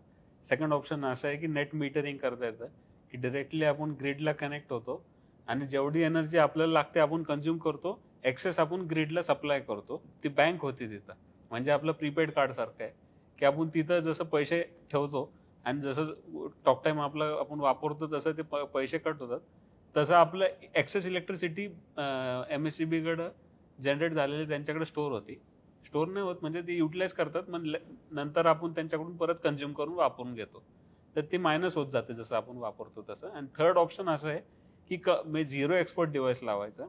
आपल्याकडे सोलर पॅनल आहे, जेवढं पॅनलमध्ये जनरेट होतं ना आपण कन्झ्युम करता येते दिवसभरात तेवढं आपण कन्झ्युम करणार. Excess electricity excess generated waste होऊन जातं, पण जेवढं पण सोलरमधून जनरेट होतं तेवढं आपण कन्झ्युम करतो. त्याला झिरो एक्सपोर्ट डिव्हाइस लागलं की परत ते नेट म्हणजे तुमच्या इलेक्ट्रिक ग्रीडला कनेक्टेड नसतं. तर अशा 3 ऑप्शन आहेत त्याच्यामध्ये. तर त्याचं बायफर्केशन वीरेंद्र सांगतील पुढं. मी तुम्हाला एक छोटं उदाहरण देतो. त्या उदाहरणा थ्रू तुम्हाला म्हणजे आता आम्ही सगळे मोठे प्रोजेक्ट करतो. तर या प्रोजेक्ट्समध्ये मी एक साधं म्हणजे आत्ता आम्ही काही रिसॉर्टला पण आम्ही आत्ता सोलर लावतोय. त्यातल्या एका रिसॉर्टचं मी तुम्हाला फायनान्शियली उत्तर देतो की त्या माणसाने फक्त टेबलवर बसून डिसिजन घेतला की सोलर लावायचं आहे आणि त्याचे महिन्याला 50 लाख रुपये सेव्हिंग सुरू झालं. आता ते उदाहरण सांगतो की जे रिसॉर्ट होतं त्या रिसॉर्टची जी टोटल रिक्वायरमेंट होती ती 200 किलोवॅट होती. म्हणजे त्याचं महिन्याचं युनिट कन्झम्पशन जे होतं ते अप्रॉक्सिमेटली 33,000च्या आसपासचं युनिट कन्झम्पशन होतं त्याचं. MSEB काय म्हणतं की ज्यावेळेस तुम्ही कमर्शियल कन्झ्युमर असता MSDCLचे, त्यावेळेस तुम्हाला 24 आवर्सची इलेक्ट्रिसिटी तुम्ही सोलार थ्रू जनरेट करून कन्झ्युम नाही करू शकत. त्यातल्या एका झोनची म्हणजे D झोनची संध्याकाळी 6 ते 10 हा जो झोन असतो, ह्या झोनमध्ये तुम्हाला 100% MSDCL वर डिपेंड राहावं लागतं किंवा त्या झोनमध्ये जी काही तुम्ही इलेक्ट्रिसिटी वापरता त्याचं बिल तुम्हाला MSDCL ला भरावं लागतं. तर हा जो रिसॉर्ट आहे या रिसॉर्टची 200 किलोवॅटची रिक्वायरमेंट होती. त्यातला जर हा संध्याकाळी 6 ते 10चा झोन होता, त्या झोनमध्ये ते अप्रॉक्सिमेटली 7,000 युनिट कन्झ्युम करत होते कारण पीक टाइम असतो तो. तर मग 33,000 वजा 7,000 युनिट कन्झ्युम केलं तर तुमची टोटल रिक्वायरमेंट अप्रॉक्सिमेटली एक 26,000 युनिट्सच्या आसपासची टोटल रिक्वायरमेंट आहे. आता बिईंग अँड कमर्शियल कस्टमर MSDCLचा ह्यांना जो युनिट रेट आहे ते 16 रुपये प्लस त्यांचे फिक्स चार्जेस आहे. म्हणजे जर ॲव्हरेज युनिट रेट यांचा अप्रॉक्सिमेटली पकडला तर 17 रुपये यांना पर युनिट द्यावेच लागतात. टॅक्सेस एक्स्ट्रा असतात. 17 रुपये प्लस टॅक्सेस. मग ते जर टोटल युनिट रेट काढला तर 21 ते 22 रुपये पर युनिट यांना आत्ता MSDCL कडून घेताना पडतं. पण जर फिक्स चार्जेस आणि काढले तर त्यांना 17 रुपये पर युनिटनुसार भेटतं. या 17 रुपये पर युनिटमध्ये त्यांचे जे फिक्स चार्जेस असतात म्हणजे आपण त्याला मीटरचं भाडं म्हणतो, हे कमर्शियल असल्यामुळे ह्यांना मीटरचं भाडं 45,000 रुपये असतं आणि बाकीचं लाईट बिल 45 ते 50,000 आणि बाकीचं लाईट बिल यांना 7 लाखाच्या आसपास येतं. म्हणजे ह्यांना महिन्याला 7.5 लाख रुपयाचं बिल सोलारच्या आधी भरतात येथे महिन्याला. तर आता ज्यावेळेस ते सोलार लावतात आहेत, त्यावेळेस सोलार लावल्यानंतर त्यांना काय बेसिक थॉट प्रोसेस काय की माझं लाईट बिल 0 यायला पाहिजे. पण कमर्शियल मीटरसाठी तुमचं लाईट बिल 0 होत नाही. तुम्हाला फिक्स चार्जेस प्लस जो डी झोन आहे, संध्याकाळी 6 ते 10 जी इलेक्ट्रिसिटी वापरताय त्याचं बिल तुम्हाला भरावंच लागतं. तर फिक्स चार्जेस त्यांचे 50,000 प्लस त्यांचा जो डी झोन आहे त्यातले 1,30,000. तर अशी 1,80,000चं बिल 7.5 लाखापैकी 1,80,000चं बिल तुम्हाला येणारच आहे, तुम्ही सोलार बसवलात तरी. म्हणजे that is the compulsion from the government, कारण ते पूर्ण सोलार नाही कन्वर्ट करू शकत बिंग अन कमर्शियल कस्टमर. ज्यावेळेस तुम्ही 200 किलोवॅटचा प्लॅन विचार करताय त्यावेळेस तुम्हाला 200 किलोवॅटच्या प्लॅन्टसाठी अप्रॉक्सिमेटली 80 लाखाच्या आसपासचा खर्च आहे, 80 लाखाच्या आसपासचा. तर आत्ता हे 80 लाख स्वतः ओनर खिशातूनही भरू शकतो किंवा बँकिंगमधून लोनही करून घेऊ शकतो. आपण असं कन्सिडर केलं आत्ता की त्यांनी बँकेकडे गेला, त्यांनी लोन मागितलं, बँकेने त्याला सांगितलं की 25% तू भर, 75% मी देतो. म्हणजे 80 लाखापैकी 20 लाख तू घाल, 60 लाखाचं लोन तुम्हाला बँकेतून होईल. तर ज्यावेळेस तो 60 लाखाचं लोन करतो त्यावेळेस त्याला 60 लाखाचं जो लोन असतं त्याचा हप्ता महिन्याला अप्रॉक्सिमेटली 1,30,000च्या आसपास त्याला हप्ता येतो, प्लस त्याचे फिक्स चार्जेस प्लस त्याचं TOD झोन जे तो 6 ते 10च्या झोनमध्ये वापरतो. अशा तिघांची बेरीज केली तर त्याला टोटल इलेक्ट्रिसिटी बिल महिन्याला 3,05,000च्या आसपासचं त्याचं महिन्याचं बिल येणार आहे. त्याचं महिन्याला बिल म्हणजे सोलार बसवल्यानंतर EMI गेला, म्हणजे मी जो सोलार बसवला त्याच्यासाठी लागणारे पैसे मी बँकेतून घेतलं त्याचा EMI गेला, प्लस माझे फिक्स चार्जेस मी MSEB ला देतोय महिन्याचे 50,000, प्लस जे मी 6 ते 10च्या झोनमध्ये जी काही इलेक्ट्रिसिटी वापरतोय त्याचेही बिल मी देतोय. हे सगळं भरून मला खर्च आहे 3 लाख. म्हणजे 50,000 माझे फिक्स चार्जेस, 1,40,000 माझे TOD झोनचे चार्जेस, प्लस मी जे काही 60 लाखाचं लोन काढलंय 10% रेट ऑफ इंटरेस्टनी 5 वर्षासाठी, त्याचं माझा EMI 1,30,000. हा सगळा खर्च जाऊन त्याला सगळं खर्च धरून त्याला खर्च येतोय 3,05,000 रुपये हे सगळं धरून. आणि तुमचं लाईट बिल आहे 7.5 लाख. म्हणजे सगळं जाऊन EMI जाऊन फिक्स चार्जेस जाऊन तुम्हाला महिन्याला 4 ते 4.5 लाख रुपयाचं नेट सेव्हिंग आहे. म्हणजे त्या रिसॉर्ट मालकानी जागेवर बसून फक्त निर्णय घेतलाय की मला सोलार लावायचंय, तर मला 4.5 लाखाचं नेट सेव्हिंग आहे एका महिन्याला. तो प्रोजेक्ट कम्प्लीट झाल्यानंतर एका महिन्याला जर मला 4.5 लाखाचं सेव्हिंग आहे, एका वर्षाला मला 53 लाखाचं सेव्हिंग आहे, आणि 10 वर्षाला मला सेव्हिंग 5.5 करोडचं माझं 10 वर्षाचं सेव्हिंग. म्हणजे मी असेट लावतोय 50 ते 80 लाखाचे आणि त्याच्या अगेन्स्ट मला 10 वर्षात रिटर्न भेटतात ते 5.5 कोटी. म्हणजे जर एवढे रिटर्न्स जर भेटत असतील कमर्शियल प्रॉपर्टीला तर everyone should go with solar.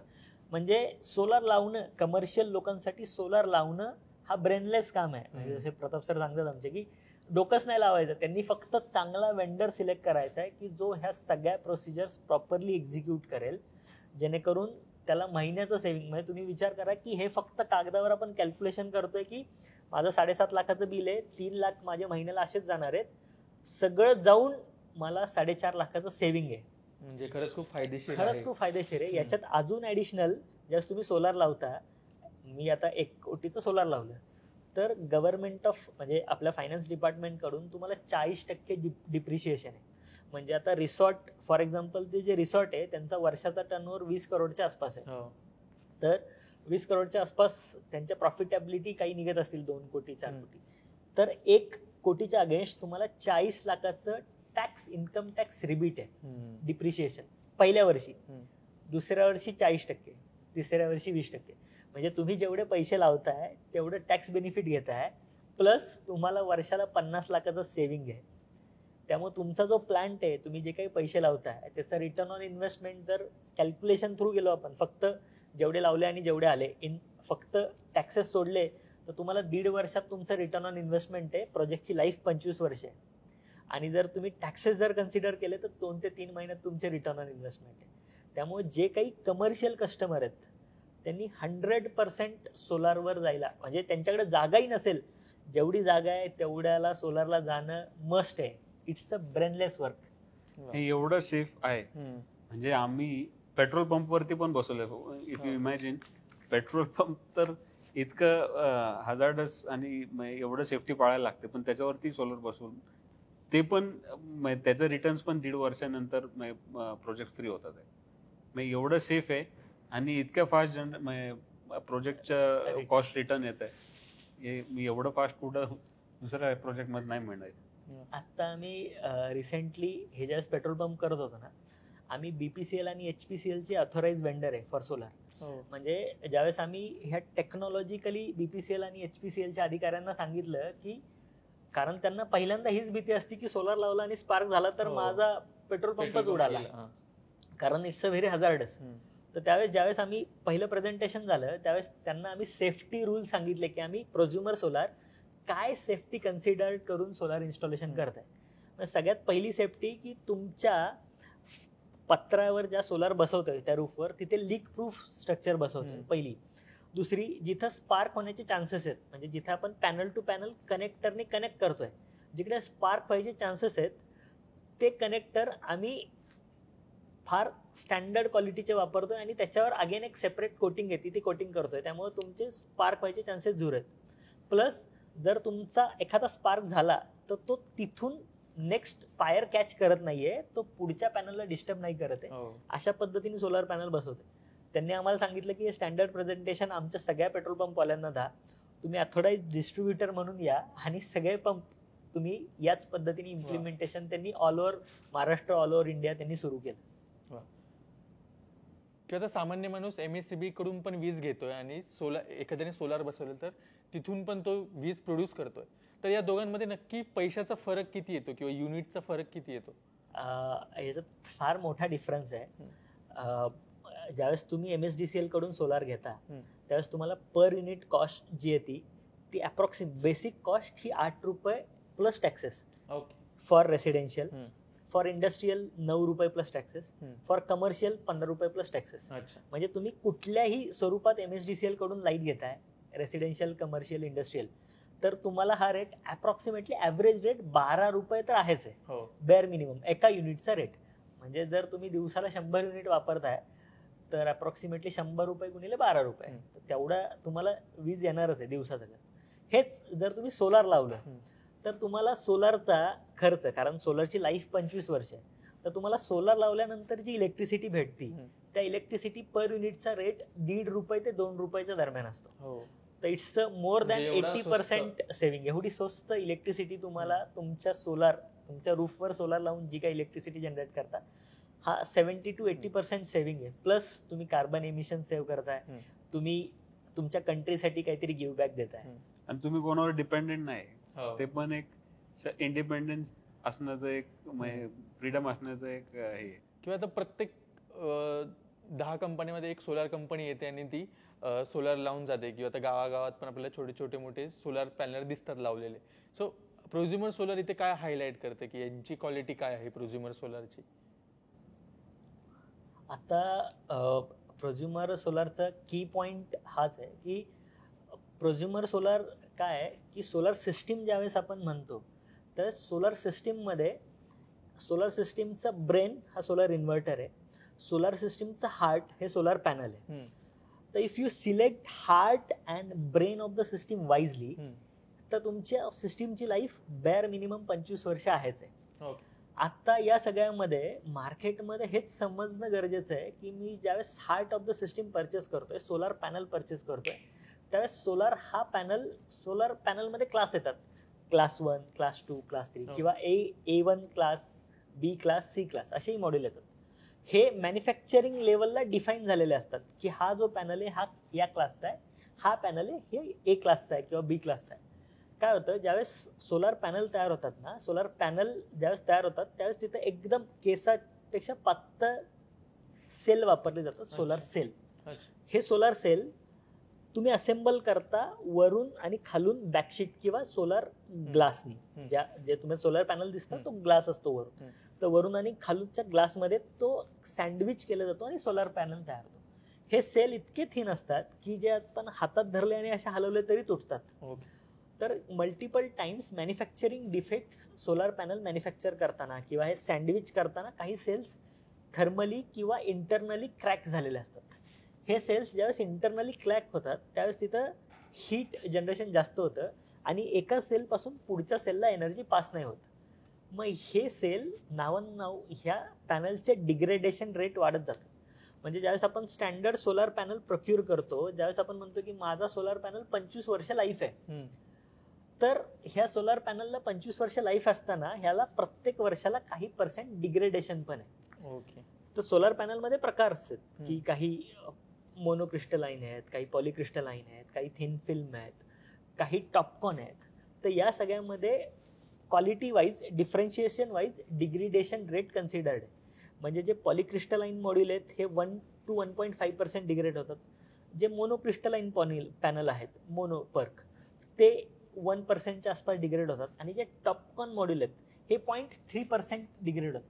म्हणजे आत्ता माझा पॅनल दिवसाला 100 युनिट किंवा वर्षाला 100 युनिट तयार करत असेल, तो पुढच्या वर्षी 99च करणार आहे, म्हणजे पुढच्या वर्षी 98च करणार आहे. जर आपण मी मोनोपर्क सिस्टीम घेतली तर तो 1% डिग्रेडेशन पर इयर आहे. आणि जर मी टॉपकॉन सिस्टीम घेतली तर 0.3%, म्हणजे आज जर 100 करतोय या वर्षी तर पुढच्या वर्षी तो 99.70 करणार आहे, त्याच्या पुढच्या वर्षी 99.50 करणार आहे. या पद्धती जर आपण 25 वर्षाच्या लाईफ सायकलचा विचार केला तर मोनोपर्क जर महिन्याला 25 वर्षानंतर आत्ता 100 देतो तर 25 वर्षानंतर तो 70 ते 75 देणार आहे. हेच जर टॉपकॉन मॉड्यूल घेतले तर तो 25 वर्षानंतर 100च्या आत्ता 100 देतोय तर तो त्यावेळेस 87 ते 88 युनिट जनरेशन देणार आहे. हा डिफरन्स लोकांना समजणं फार गरजेचं आहे. हा तुम्ही स्वतःहून सांगता की आयडेंटिफाय करून देतो. प्लस आम्ही जे सोलार मॉड्यूल्स कस्टमर पर्यंत जातात हे आम्ही फॅक्टरीमध्ये स्वतः इनलाईन इन्स्पेक्शन करून तयार करून हे स्वतःचे मॉड्यूल स्वतः तयार करून आम्ही कस्टमर पर्यंत घेऊन जातो. यात ज्यावेळेस सोलार सेल वापरला जातो ना, या सेलमध्ये पण क्लास असतात, class A, class B, class C. तर या सेलमध्ये त्या सोलार पॅनलमध्ये क्लास ए चा सेल आहे आणि तो पॅनल तयार होताना त्याच स्टँडर्ड कंडिशननी तयार झालाय. हे ज्यावेळेस आमची टीम अप्रूव्ह करते त्याच वेळेस तो पॅनल मॅन्युफॅक्चरिंग प्लांटमधून बाहेर पडतो. याच्यात काही रिजेक्टेड मॉड्यूलही असतात. हे रिजेक्टेड मॉड्यूल काही वेगळ्या पद्धतीने मार्केटमध्ये सेल आउट केले जातात. हे साध्या म्हणजे जे लेमन्स लोकांना नाही समजत. मी सांगितलंय की बाबा हा ब्रँड टियर 1 आहे, ह्या टियर 1चाच ब्रँड मला दे, पण त्या टियर 1च्या मॅन्युफॅक्चरिंग प्लांटमध्ये काही डिफेक्टिव्ह मॉड्यूल किंवा रिजेक्टेड मॉड्यूलही असतात. हे rejected module manufacturing through distributor through त्या कस्टमर पर्यंत पोहोचत असतात. तर असं न होऊ याची काळजी घेण्यासाठी आम्ही लेवल 1 पासून काम करत असतो. ह्याच्यात ब्रेन पण सांगतो. म्हणजे आता आपण जसं बोललो की आपण हार्ट आणि ब्रेन सिलेक्ट केलं पाहिजे वाईजली, तसं हार्टमध्ये जसं मी सांगितलं की पॅनलमध्ये वेगवेगळे प्रकार असतात आणि ते वाईजली सिलेक्ट केले पाहिजे. तसे इन्व्हर्टरमध्येही क्लास 1, क्लास 2, क्लास 3 असे आहेत. तर इन्व्हर्टरमध्ये 3 प्रकारचे, म्हणजे आता गावाकडच्या लोकांना, मी आता काही रुरल सेक्शनमध्ये जातो, आम्ही काही प्रोजेक्टही करतो, गावाकडच्या लोकांना फक्त एकच इन्व्हर्टर ॲग्रेसिव्हली पुश केला जातो. इन्व्हर्टरमध्ये 3 प्रकारचे इन्व्हर्टर येतात. स्ट्रिंग इन्व्हर्टर येतो, सेकंड ऑप्टिमायझर बेस इन्व्हर्टर येतात आणि थर्ड मायक्रो इन्व्हर्टर येतात. तर हे म्हणजे आपण असं म्हणतो की म्हणजे पितळ, चांदी आणि सोनं अशा प्रकारचे इन्व्हर्टर आहेत. म्हणजे जे स्ट्रिंग बेस इन्व्हर्टर असतात ना, ह्याला 5 वर्ष ते 10 वर्षाची लाईफ असते. ऑप्टिमायझर बेस इन्व्हर्टर असतात ह्याला 12 ते 15 वर्षाची लाईफ असते, म्हणजे वॉरंटी म्हणतो. आणि जे मायक्रो इन्व्हर्टर असतात त्याला 25 वर्षाची लाईफ असते. जर तुम्ही पॅनल 25 वर्षाचा सिलेक्ट करताय तर तुम्ही इन्व्हर्टरही बेअर मिनिमम 25 वर्षाचा सिलेक्ट केला तर तो तुमच्या बॅलन्स होतो आणि तुमच्या आउटपुट, म्हणजे मी जसं सांगितलं की हे असेट म्हणून कन्सिडर करणं गरजेचं आहे, नॉट की फक्त सोलर सिस्टीम आणि मला स्वस्त दे. तर ह्या 3 प्रकारचे इन्व्हर्टर्स असतात, हे लोकांपर्यंत पोहोचणं फार गरजेचं आहे. त्यांना चूज करू द्या ना त्यांच्या फायनान्शियल फ्रीडमनुसार की मला क्लास 1 पाहिजे किंवा ह्या प्राइजेसमध्ये पाहिजे, या प्राइजेसमध्ये.